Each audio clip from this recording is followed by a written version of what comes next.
사랑이란 꼭 말로 해야만 하는 걸까요? 어떤 사랑은 너무 조용해서 들리지 않지만 평생을 울리기도 합니다. 이건 제 남편 이야기예요. 결혼 40년 만에야 알게 된 그 사람의 진심에 대한 이야기입니다. 20살 봄날이었어요. 아버지 빚을 갚으려고 공장에 나가던 제 앞에 한 남자가 있었습니다. 말도 적고 웃음도 없던 사람. 하지만 손이 참 따뜻했어요. 손이 고생 많소. 그 한마디에 마음이 이상하게 덜컥 내려앉았죠.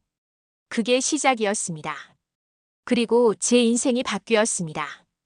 결혼식 날 하얀 드레스 대신 검정 치마를 입고 식장에 섰어요. 형편이 안 됐거든요. 그래도 남편은 제 손을 꼭 잡고 말했어요. 괜찮소.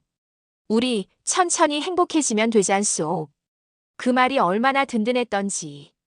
그날 이후 저는 세상 그 어떤 부자보다 행복한 여자라고 믿었습니다. 하지만 현실은 그렇게 달지 않았습니다. 새벽부터 밤까지 일터로 향하는 남편, 그리고 홀로 남겨진 저.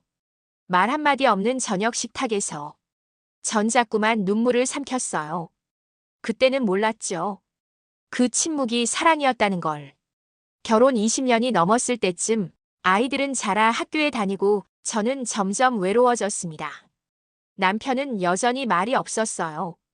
친구들이 남편 자랑을 할 때면 나도 모르게 웃으며 대답했죠. 우리 남편은 그런 사람이 아니야. 하지만 집으로 돌아오면 텅 빈 방이 제 마음을 찔렀습니다. 왜 이렇게 말이 없을까? 나를 사랑하긴 하는 걸까? 어느 날 저는 울면서 말했습니다. 나 당신 마음 모르겠어. 대체 왜 그렇게 무뚝뚝해?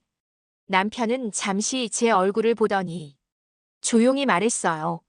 내가 말로 못하는 게 죄라면 그건 평생 짊어질 죄예요. 그리고 등을 돌렸습니다. 그때는 그 말이 그냥 변명처럼 들렸습니다. 겨울이었어요. 눈이 많이 내리던 날이었죠. 남편은 평소처럼 나갔다가 갑자기 쓰러졌다는 연락이 왔습니다. 병원 침대 위 산소호흡기에 의지해 있던 그 사람은 여전히 말이 없었어요. 의사는 조용히 고개를 저었습니다. 그 순간 세상이 멈춘 것 같았어요. 저는 그의 손을 잡고 말했습니다.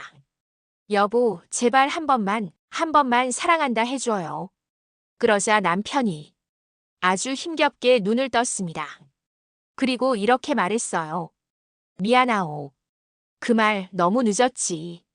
그게 마지막이었습니다. 장례를 치르고 한참이 지난 어느 날이었습니다. 옷장을 정리하다가 서랍 안쪽 깊은 곳에서 낡은 봉투 하나를 발견했습니다. 봉투엔 이렇게 적혀 있었어요. 당신에게. 내가 없을 때. 손이 떨렸어요. 안에는 오래된 통장 한 권이 들어있었고 첫 장에는 이런 글씨가 있었습니다.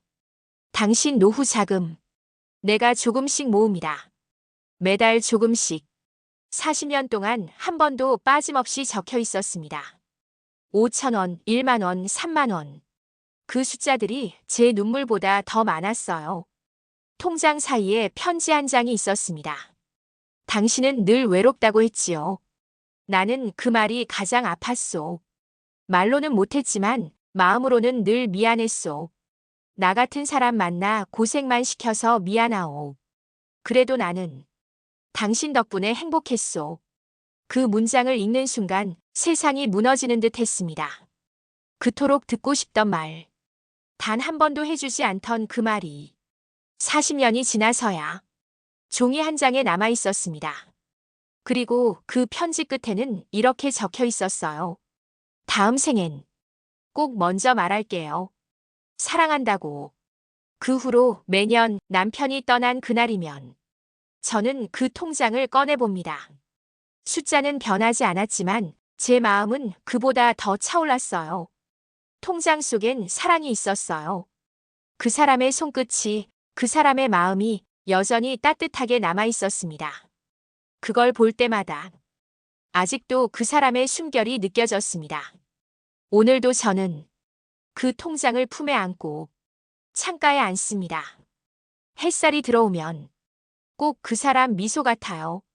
저는 조용히 속삭입니다. 여보, 이제야 알겠어요. 당신은 한 번도 날 외롭게 한 적이 없었어요. 그리고는 눈을 감습니다. 아직도 들립니다. 미안하오.